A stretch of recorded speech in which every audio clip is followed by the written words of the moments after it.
Hello， 大家好，我是牡丹，欢迎来到我的频道。今天给大家介绍一款简单的罗非鱼做法——香煎罗非鱼。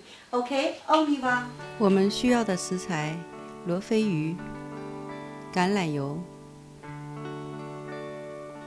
料酒、酱油、盐、胡椒粉、鸡蛋、面粉、蟹兰花、胡萝卜。我们先将罗非鱼解冻，大约20分钟。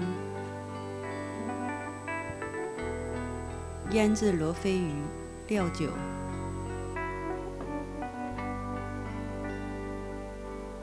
酱油、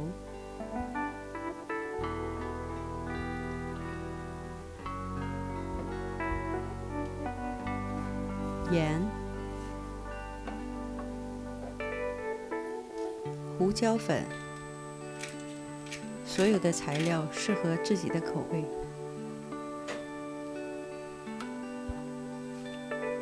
腌制10分钟。我们先做辅料，把蟹兰花焯水，放一点盐，放点油，打一个鸡蛋，将鸡蛋搅散备用。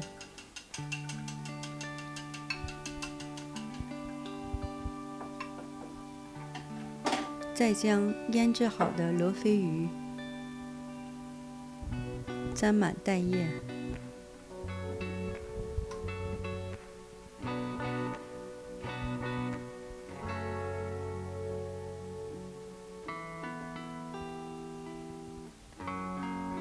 再拿出来沾上已备用好的面粉，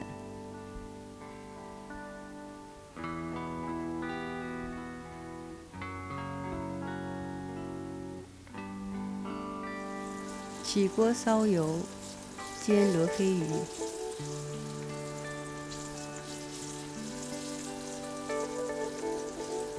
大约煎至6分钟左右，两面金黄就可以了。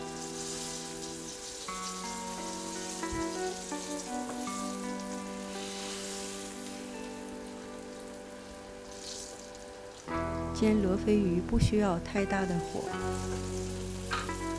美味的罗非鱼就可以出锅了。